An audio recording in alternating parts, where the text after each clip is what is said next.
Hey guys, look what I got. That's right, I got the Blade Zeyrok. This here is a beginner quad, at least that's what it's designed to be.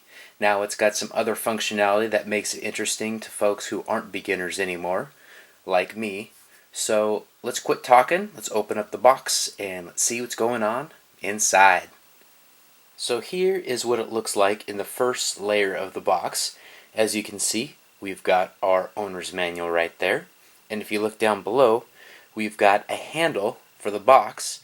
And I hope this is a lot like the Ultra Micros, where you can take it out to the field or to your buddy's house and keep it all self-contained within this box for protection and ease of transport.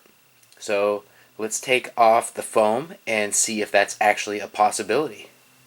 Alright guys, it looks like this will indeed make a nice carrying case transport outfit for this quadcopter. This is all basically put together so it fits in there nicely. Throw in that foam for protection and we are ready to take it wherever we want to go safely and conveniently. Alright, so we've got some spare props right there. We've got a little Velcro, I believe, or some sort of adhesive in there, and a screwdriver. And over here we've got the battery and a USB battery charger. Up next we're going to take a look at the quad itself. Alright guys, this thing is actually really cool looking. I debated whether to get the yellow or this color, and I prefer green because it's a little more masculine. But the pictures of the yellow one actually look really good, and the pictures of this one didn't look quite as good. So seeing it in person, I'm really happy I went with the green one. And basically this thing, it feels pretty rugged. It's got a nice plastic, solid plastic exterior. The stickers actually look pretty cool. Looks almost like it's a racing quad with some logos and stuff on it. Looks like we've got studio design. I have no idea what that is, but I will probably learn about that soon. And this gray stuff almost looks like it's a reflector. I'm not sure if it actually is, but it's definitely got some reflective properties on it. So the one thing that I wanted to let everybody know, if you get the Maiden Flight, you do not need to buy a spare one of these.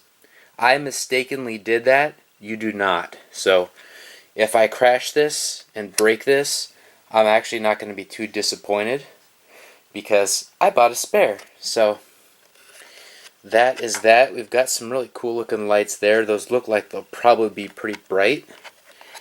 And we've got the same thing right behind it. And up next, we are going to take this thing on its maiden flight. Alright guys, a couple quick notes here. One, setting this up with the DX6 is pretty straightforward. Just look in the manual and follow the instructions. If you get a little stuck, don't be afraid to ask in the comments. I'll do my best to help. I'm not an expert, but I will do my best to help. Alright, so one other thing, I wanted to show you the battery up close. This thing is long and pretty unusual. It's a 750 milliamp hour battery. And it's got the JST plug, which is common on a lot of other RCs. And now we are going to let this thing rip. Alright, so here is the Maiden Flight. And I'm just going to kind of talk as I'm flying it and give you feedback on what I'm feeling here.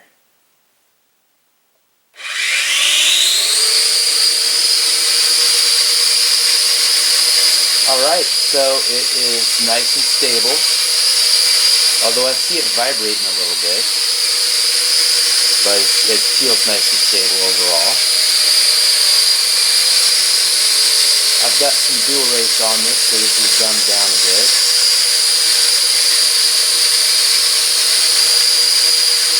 I am in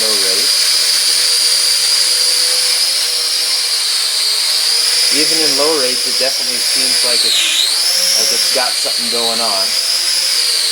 Definitely gives me some pitch. So that's good. And this is in the first flight mode, by the way. Let's see what kind of yaw action we have going on here. Oh yeah, wow. That's definitely some high performance yaw. It sounds and overall feels a lot like my Cyma quadcopters, but it seems more responsive. So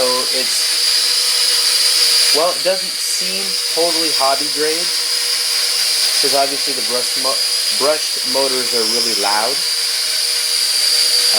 Its responsiveness is pretty darn impressive.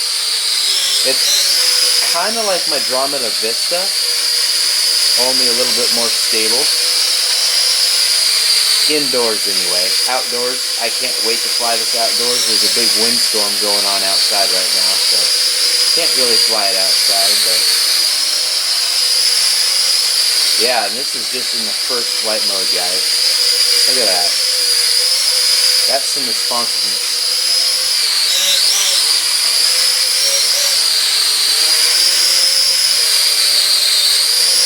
Alright.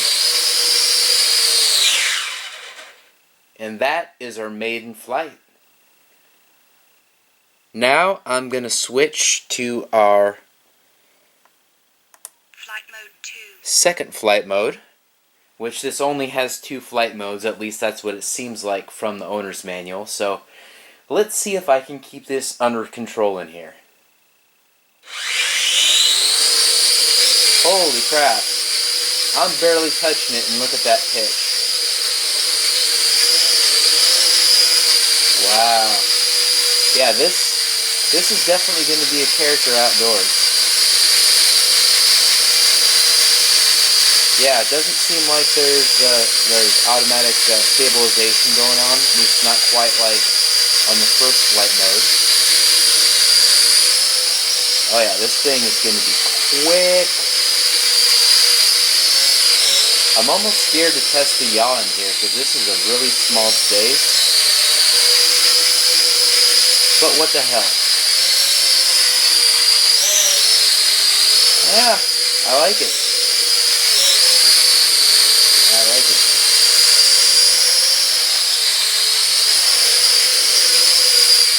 And I'm not sure if you guys can see it through the camera, but these lights, as I suspected, are actually really bright. Not quite as bright as my Assassin headlights, but they're still very bright. In fact, let's give it a go as a night flyer. I'm going to switch it back into the regular flight mode because, frankly, this is just a test as much as anything. Let's see what kind of night flyer this is. You know, this is not bad. I like how the whole front end lights up. That's pretty cool, guys. Hopefully my camera's not wigging out. Yeah. Look how bright that light, you can see that reflecting off the headboard there.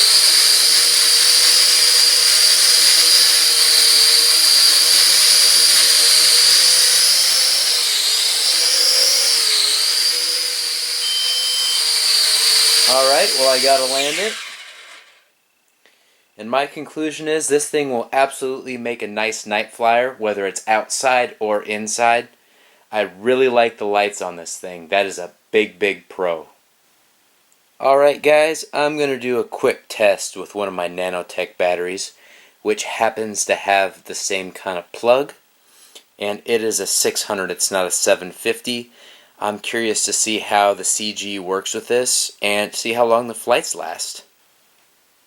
Alright, so here we go. We're going to test that Nano-Tech battery. See how the CG works a little bit. Oh yeah! That is solid, guys. Maybe just a tiny bit of drift to the side, but honestly, That actually has nothing to do with the CG at all, because the CG would be forward and backward, and it's nice and locked in. So that's good. I've got a bunch of these batteries, and they're cheap. My flight times might be a little shorter than the stock batteries, but that's okay. Let's do a quick little punch test. Not bad, not overly punchy, but I didn't exactly stick to the top either. Which, what the hell? Yeah, definitely not overly responsive, which is okay, because this is a beginner quad, and frankly, if you go a little too crazy with the throttle, you're going to have problems. That's actually a sign to me that this was intended for beginners. Again, this is in flight mode 1. Look at that pitch. So, in the interest of preserving this, that way we can let it fly another day outside. I can do some nice testing. I'm going to try not to kill it in here. I'm going to set it down. And now we're going to do the review. Alright guys, this is my review, which consists primarily of pros and cons.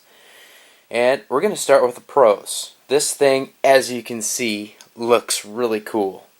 It just looks badass. It also has a really rugged build. This has a really nice hard plastic design. I'm pretty darn sure, even though it doesn't have prop guards, which could be a con, I think this is definitely geared toward being durable for beginners. The way it flies feels like it's for beginners, so yeah, so there's that. And it's really nice that it binds to my DX6. I love bind and fly aircraft. But that kind of leads me into the cons a little bit too. I have been really used to flying ready to fly quadcopters, and I've done a lot of reviews over the last little bit, and frankly, while this is fun and feels pretty cool, it feels a lot like a toy grade quadcopter. And you know, you buy a Blade product, which are notorious for being phenomenal and absolutely hobby grade at every turn. Time will tell. That will help me determine my true feelings, but my initial impression is that this feels a little more toy grade rather than hobby grade. Kind of like my ECX motorcycle, where I expected it to be, you know, faster and all the things that you expect from a Horizon hobby product, and it just didn't deliver quite to the level that I expected. Now this is closer to what I expected than the motorcycle, but it's still a bit more toyish than I had planned, that I anticipated. Alright, so another con, obviously, kind of fits in with the toy grade thing, is that the motors are brushed. You could hear them, they were loud. I'm not even sure how well you could hear me talking during the flights. Hopefully you could hear me clearly. If not, that's something I'm going to have to deal with in editing. But yeah, that's it, really. It's straightforward. It's a beginner quad. Pretty easy to set up in the radio. Not super easy, because I had a little questions about the functionality, but I figured it out. Again, like, comment, and subscribe, and GB Linden out.